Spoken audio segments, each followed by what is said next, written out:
Hello? AC's on. All right. Good afternoon, everyone. I'm Olivia Katz, District Attorney, Queens County. I know it's mostly an internal event, but just in case someone randomly came in off the street, on behalf of Chief Nyberg and Chief of Staff Camille Chinkifat, we want to welcome everyone to our yearly commemoration year of murder victims, so that we never forget, and that we remember as a DA's office why we do this job. I want to give a special shout out to Carolyn Dixon, who we do this as a partner with. Where do we go from here? And we have a lot more groups coming and going as the event continues. We have been joined by members of many bureaus: homicide, criminal court, hate crimes, special victims, domestic violence, appeals, intake, felony trials, and community partnerships. I want to thank Community Partnerships for putting this together every year, and Jackie Rosado for the work she does to make sure everybody gets here, so thank you. I would like to introduce, if I can, the executive staff that's here. We already introduced Jen Nyberg, Chief Assistant, and Camille Chinkifat, Chief of Staff. I don't see John Castellano, I'm sure he'll make his way over here.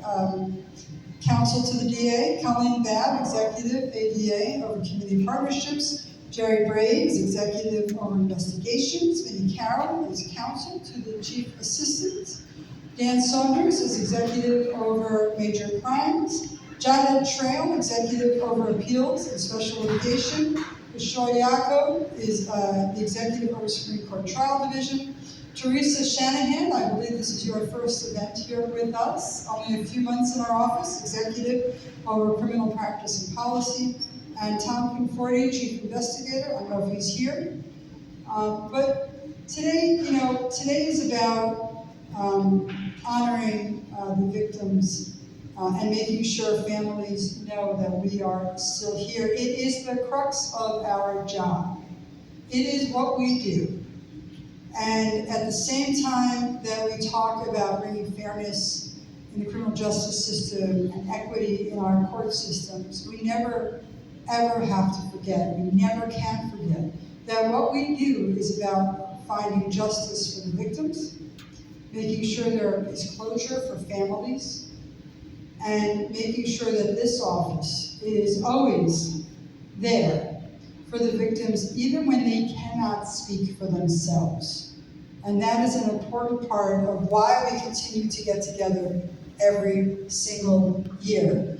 It's to pay tribute to the families and loved ones of murder victims, to pay tribute to the law enforcement that helps us make our cases, to victim service agencies, many of you in this room who work with the victims' families every single day, to the parents of the murdered children. We can never bring your children back, but we can help try and find justice for the family. We are public servants. We serve the people of Queens County, and we do it on both sides of the gun. We do it on the side of the gun where people lose families. We try to make sure that shooters don't repeat their actions. And I think that's extremely important. As borough president, we actually did events for both sides of the gun.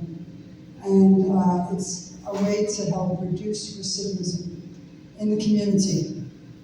We have a collective strength of our families and grieving families, and it enables us to do whatever it takes to work with our communities and stakeholders across the nation, to bring perpetrators to justice and to create a safer world for generations to follow.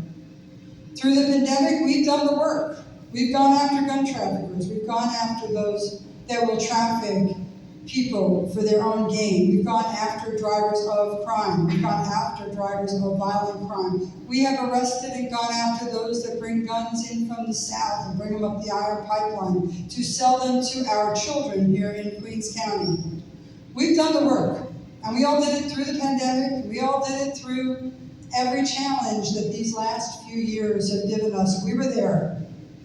And you always have to remember that the victims' families have been there too, through all of it. Not just for press conferences, not just to talk in front of a crowd, but in their own families, dealing with their own grief, dealing with siblings' grief, dealing with their children's grief. And I think it's important that we honor those individuals together here today. In 2021, the Crime Victim Advocates Program offered its services in our office to 3,564 people. We're out there. CVAP's out there working, making sure we're paying for funerals. We're working with the families to get back on their feet. Social services, mental health illness, all that comes with going through the tragedy of their lifetime. Our homicide cold case unit, the first unit ever in Queens County, dedicated entirely to investigating and solving the borough's oldest and, quite honestly, most challenging cases that we have to make out. Cases 20, 30 years old. You see it in the emails, right, every week. You know, this is a cold case, anybody has information. We still hear from parents, we still hear from families of folks that want closure. You've got to have closure, can't move on without it. And if it takes 20, 30, 40 years, we're still going to try to get that for the families that we serve. We also honor those who survived, who have endured unimaginable pain and suffering as victims, included in that with the families. So we are here. We want to thank the organizations we work with to make sure that when there are violent crimes, that there is an infrastructure that reduces the violent crimes that come from that first gunshot. We have Life Camp, 100 Suits, Fathers Alive in the Hood, all of the violence interrupters that are across the county, so that when there is one shooting, they do all they can to make sure it doesn't lead to another 4 or 5. And I think that that partnership that we have made has been crucial during this administration. It's a solemn responsibility for all of us, there's no doubt. And you're all out there doing it every day. And I want to just give you a personal thank you from me, from the administration, on the work that you do. But I also want to say thank you on behalf of the people that we represent in Queens County. It's the reason we put in community events into our schedules for our ADAs. You've got to know the communities in which you're prosecuting. We're going to have a steady hand in prosecution. We're going to make sure that we have fairness and equity in the court system, but it still keeps our streets safe. Our ADAs need to know the communities in which we are prosecuting in. I think we have met a very good balance of brave justice. I think this group here has met steady hand during turbulent times. Steady hand during turbulent times. It is crucial to get justice. So we are out here during this week, National Day of Remembrance for Murder Victims, to make sure that we never forget. To make sure families know we never forget, but also to make sure we never forget. Because that's important to make sure that that's why we're here. So on that note, someone who's become a very good friend to me over the years, and I appreciate her friendship, and I'm honored by it. And we renew that commitment today. Carolyn Dixon from Where Do We Go From Here is in pursuit of the goal to make sure that no family of murdered victims ever feel like there's nowhere to go. Carolyn, your story is an inspiration to survivors. You have felt the tragedy, and you did not go inward, you went outward. We have sent people to you over and over again. You have never disappointed. And the fact that people know that there's someone out there that understands the anger, understands the frustration, understands the sadness that a whole family goes through, has meant the world to generations. So thank you for being here, and thank you for doing this. Carolyn Dixon. Thank you, Linda. I love you. I love your team. Maria. You know, anytime I have to deal with a family and they have a problem burying their children, I know that I can count on the Queens District Attorney's Office. And Maria, I love you. And many of the parents here today have sought help and gotten help because of the Queens District Attorney. We're here today, and I'm sorry I'm late, but you know when you're waiting for fried chicken, you gotta wait for fried chicken. Okay? Before I call on the speakers, I just want you to know that we are not just here because of our children. I want to give thanks to the ADAs, the Queens District Attorney's Office, because like I said, Queens is the best.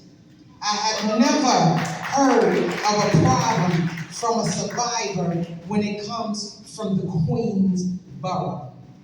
And I just want to, I'm going to go off course a little bit because I see two people here. And if it wasn't for them, I don't know how I would have went through with my trial, with my case. That's Debbie and that's George. Can you please come up here for a minute? If you don't mind, I just got to go over. George. I don't see Crystal because Crystal is the girl. She's great at what she do. I just want to say, Debbie, I love you. George, I love you. Your compassion, your empathy, your sympathy that you gave to me, you did not make me a folder, a number. You helped me through. And if it wasn't for the compassion that you had and the human that's inside of you, even though you was doing the job, you helped me through my grieving process. Because that is the beginning of our grieving process, is knowing on what's going on with our case. So I have to say thank you to these two, as well as Crystal. I love them. And if they could just say a few words, please. That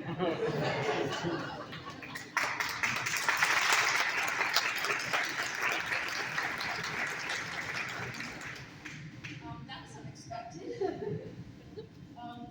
I know that today is National Day of Remembrance for Murdered Victims, but I imagine that those of you who have had the victimization happen to you, every day is the day of remembrance. And I know how difficult that must be for all of you. And we want you to know what Carolyn just said. You are not a number to us. Your families matter to us. They matter deeply to us. And your survivorship matters to us. I don't know if you know Carolyn's story, so I'm going to tell it a little bit. But on May 5th of 2014, her son was murdered in broad daylight in front of her because he was trying to help two young women settle a dispute over a parking spot. And Carolyn, unfortunately, had to witness it. She ran after the person who murdered her son. And she was, every single solitary day, when the case was called, sitting outside of TAP C, never ever missing a day. And when it was all over, she decided to mobilize, and not only to continue to trigger her own loss, but to go to funerals, to attend, to counsel, to support victims who have suffered gun violence, any kind of violence. She is an amazing woman. And I think that if you only knew her like I have known her for the last 8 years, you would understand how she has taken pain, the deep pain that each of you feel when you feel that there's no hope left, and she has turned it outward in order to try to help others.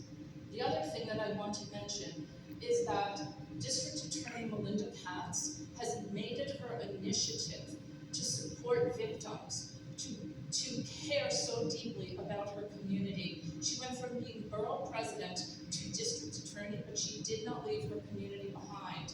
She is a woman who has,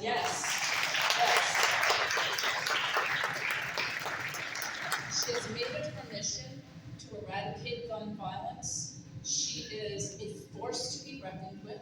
She's a lifelong resident of Queens. She cares about her community, but more so, she's a mom.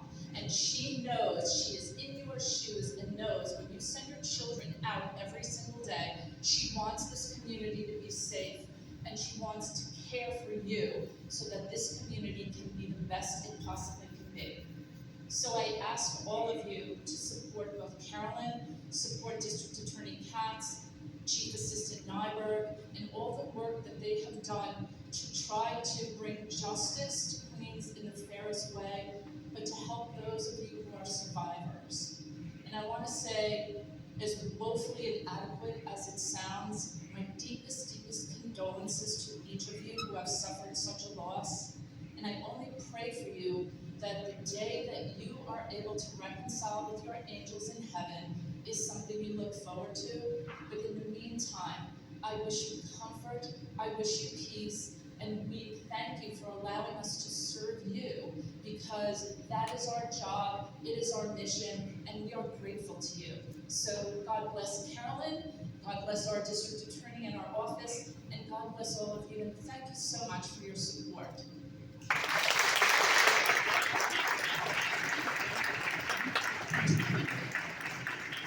George.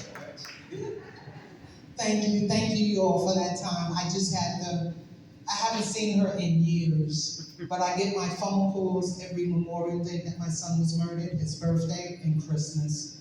I have a few survivors here that I would love to speak.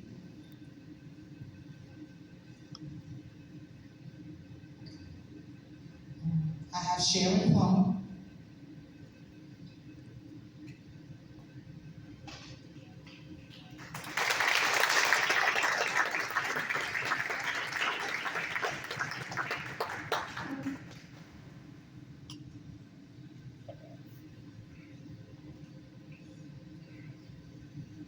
Good afternoon. My name is Sharon Plummer. And first, I want to give the honor to Father God.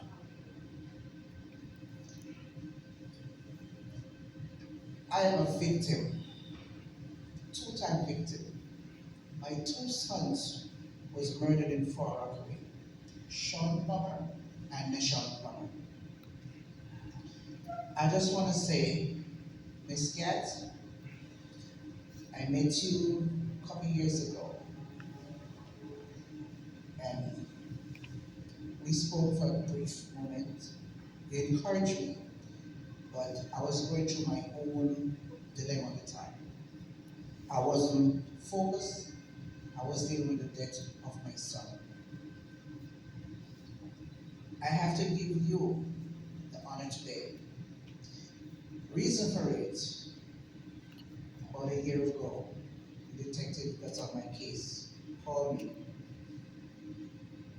You had posted something, and I know that you care.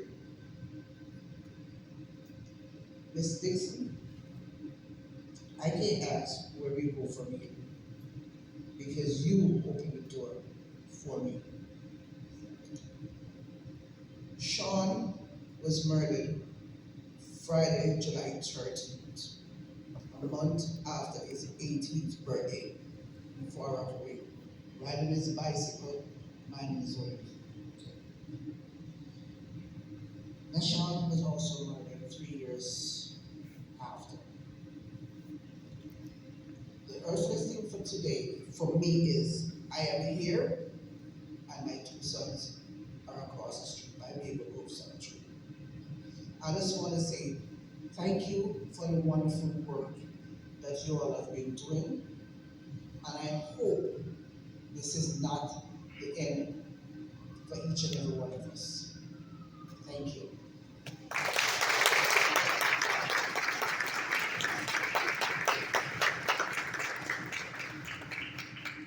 Next speaker is Penny Renter.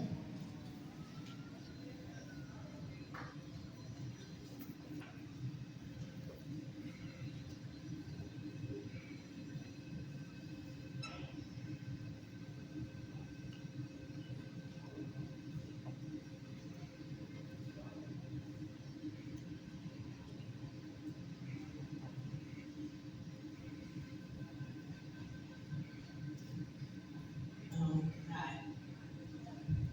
They call me Miss Penny. My son's name is RJ Hakeem Saunders. He was the victim of a triple shooting, double homicide. You know, I'm a cry.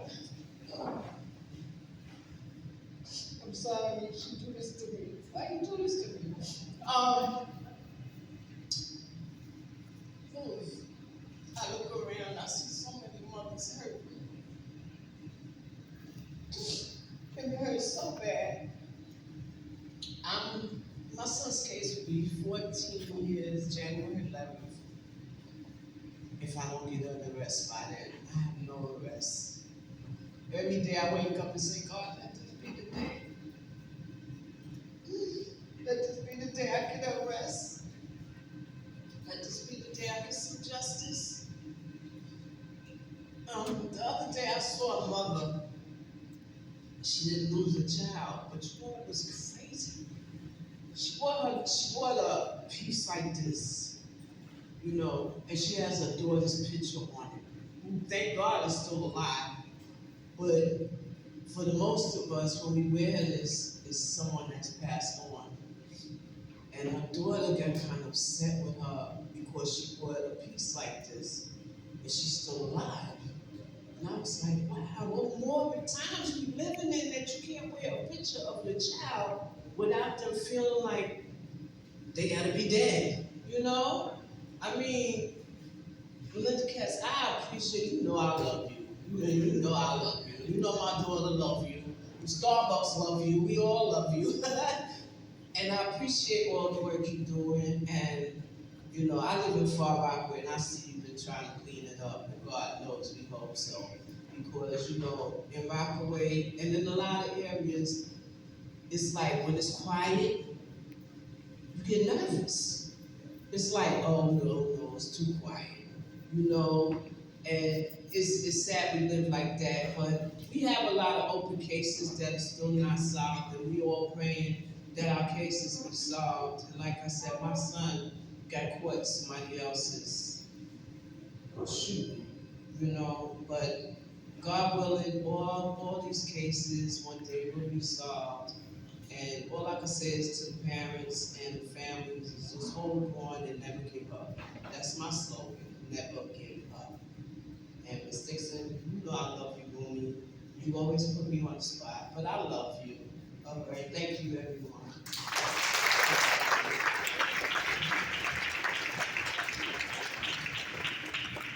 Patty? No?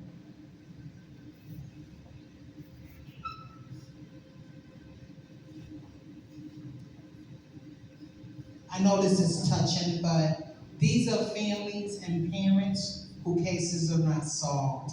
And I just want to give them the moment to speak about their loved ones so we can have hope that one day they will get an answer and start their grieving process. Good afternoon, everyone. Melinda Katz, I want to say thank you.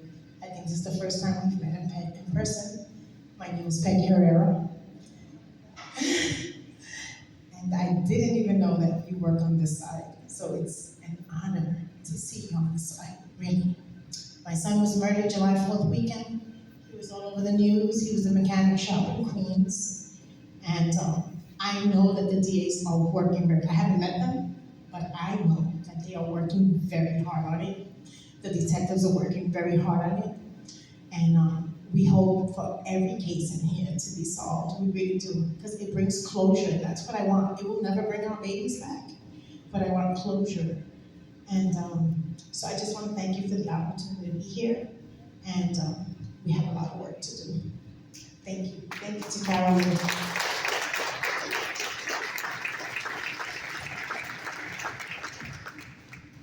I have one more speaker, that's Robin.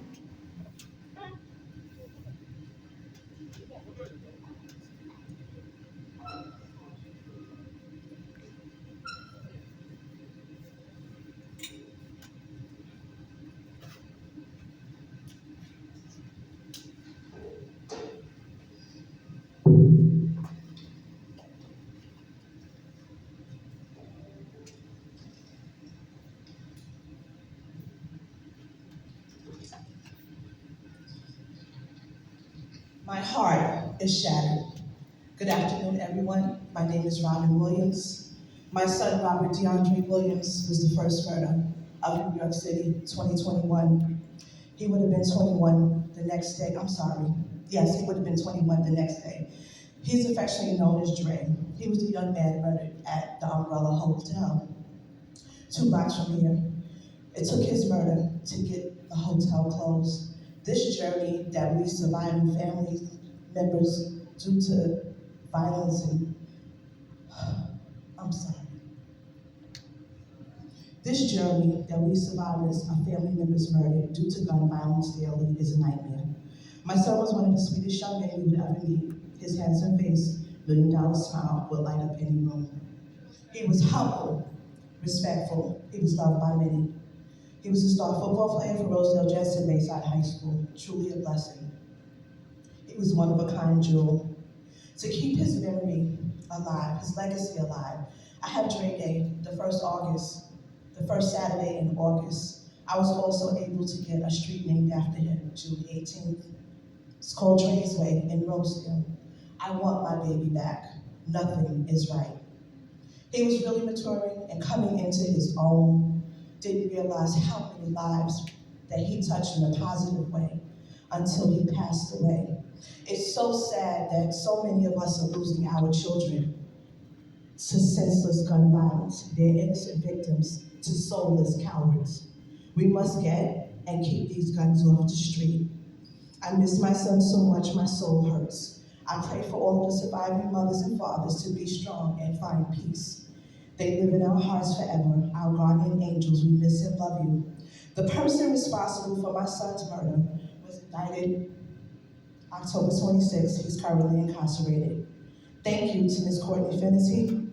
Thank you to Ms. Carolyn Dixon, our CEO, and where we go from here. Thank you to District Attorney Melinda Katz. Thank you for this opportunity to speak.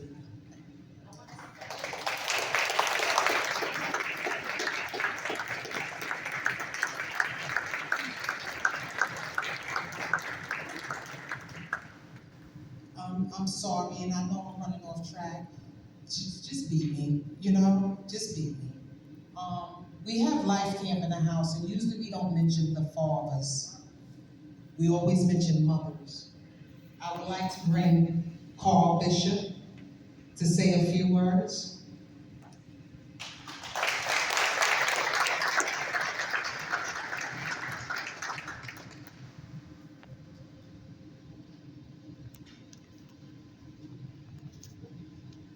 Good afternoon, everyone. True for the journey. Wow, it's not really the beginning. I always tell the story that I'm in a room full of grieving mothers. I tell the story because most fathers die. They go into the closets, they go into the back room, they go to the bar, they go to the alley, they go everywhere else and cry. We lean on each other, but we don't open our mouth. I've been given the task that I speak for the fathers. I lost my first son to gun violence, November 17th, 2007. I lost a second son to gun violence, January 7th, 2022. And I'm not going to talk about the interim and the suffering that goes in between with that, because it cost me my family. But what I am going to talk about is the mission of the lost. A loss of the void that can never be refilled. You know, I'm a man that spent the first 40 years of his life that didn't cry. I'm an ex-Marine, I'm an ex a lot of things. And one thing I was never allowed to do was cry. As a black man, I was told to stand strong, speak clearly, and be confident. Looking at my son on that ground with that bullet hole in his head broke me, but I didn't cry. Looking at my son being shot in the face with a shotgun with the size of a baseball in the middle of his face broke me. I can't stop crying. Nobody can understand what that cup is like until you drink of it. You hear the story, you feel the empathy, you feel the compassion. But when I look at my phone and my son's numbers in that phone, both of them, and knowing that that phone would never call again and say, Dad, I'm just checking in, are you all right? Dad, we're gonna watch the game tonight. Dad, can you come, let's go make a best thing. All the things that you shared were taken away from you because somebody's moment of a decision that life meant nothing. That wasn't the devastation. May of this year, the gentleman that killed my youngest son, which I believe, that May of this year, the young man that killed my youngest son came home. That hurt me to the core because he got to continue on his life. I'm sentenced to life without parole. He gets 15 years. And I have to teach my grandchildren, my other children, to keep going strong, to stand strong. That's just a portion of my story. Thank you for listening. These are just a few of the families who have lost loved ones to gun violence.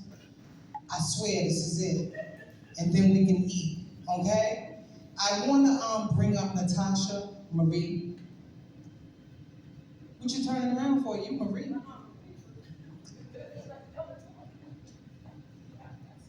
We are members of the first ever advisory board connected with the mayor's office. I would like for Natasha to introduce herself and Marie. My name is Natasha Christopher, and I'm a part of the Gun Violence Advisory Board at the Mayor's Office for Criminal Justice. I'm also a mom who lost her 14-year-old son, Akil Christopher, to gun violence in 2012. And I'm Marie Deleuze. I'm part of this 3-woman hardcore team board of the Gun Violence Advisory Council. I lost my nephew to gun violence, Pierre-Paul Jean-Paul Jr. in Queens. And that was November 11, 2008. And we just want to thank everyone for coming here. We just want to let our survivors know that a lot of us, you guys know of us anyway, the board, you are always welcome to come and reach out to one of us to help you. We have worked with a lot of survivors, we will continue to work. Thank you for being here today. Of course, Ms. Dixon. All right, is there any yours?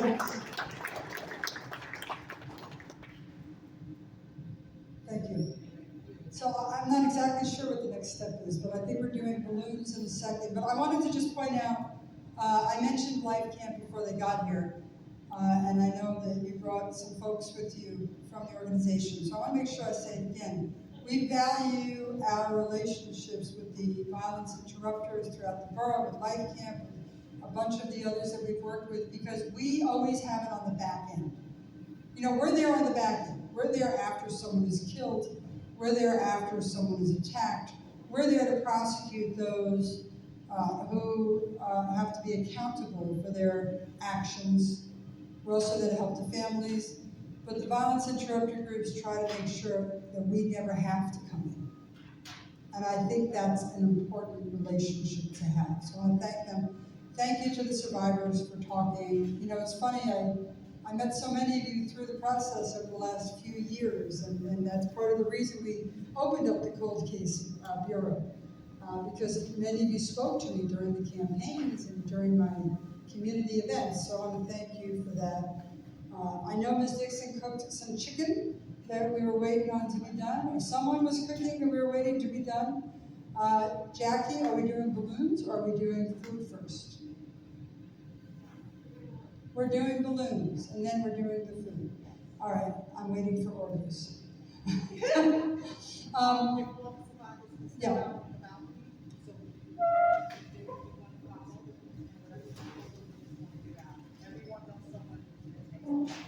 So as we're walking out, let me thank everyone that works for the Queens DA's office for all the work that you've done. Thank you, and we look forward to being with you as we see you in some of these cases.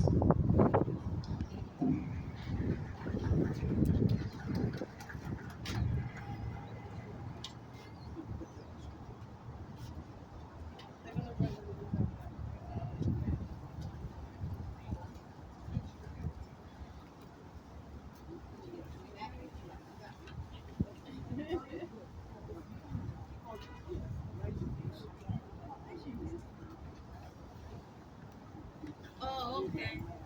So it's loud, right?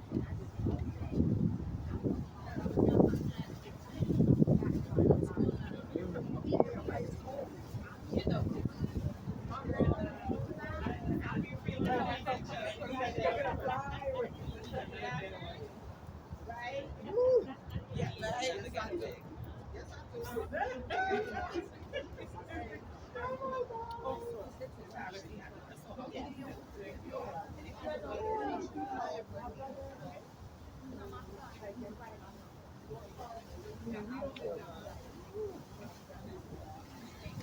Darling, right?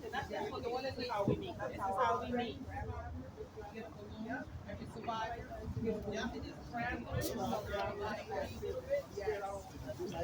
Hi, sweetie. Give me some love.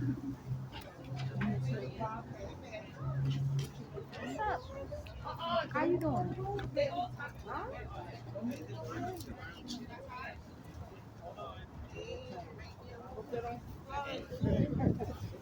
Better now.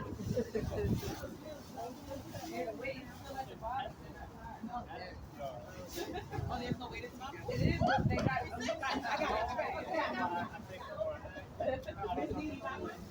I want everybody else, I'll make sure everybody else. Henny, you got a balloon?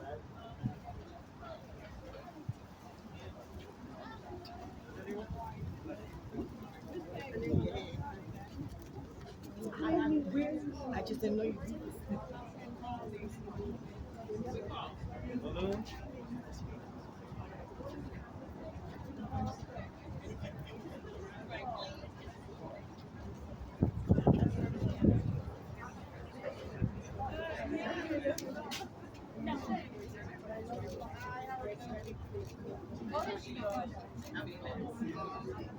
His call. Prayer. He's gonna do the prayer. Okay. Misty. My next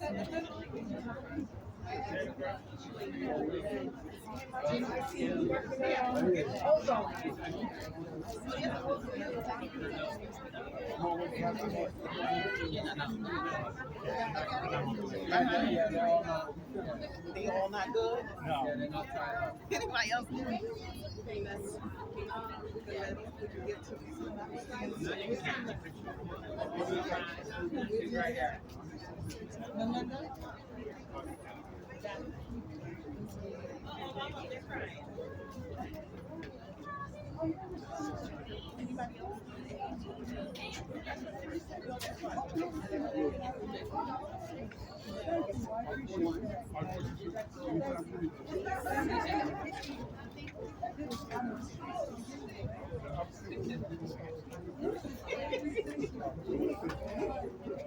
Just a moment of silence, please.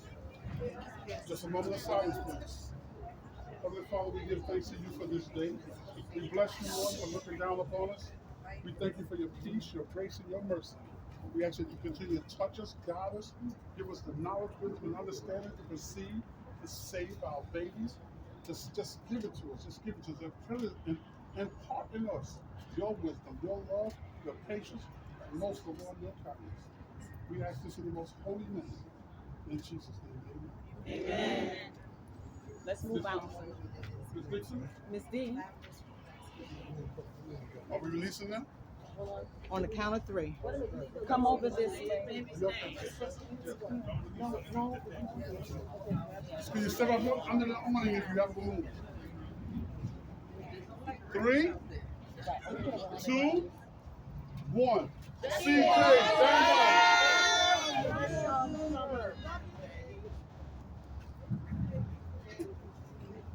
Yes. You notice they all go the same way. Let's eat.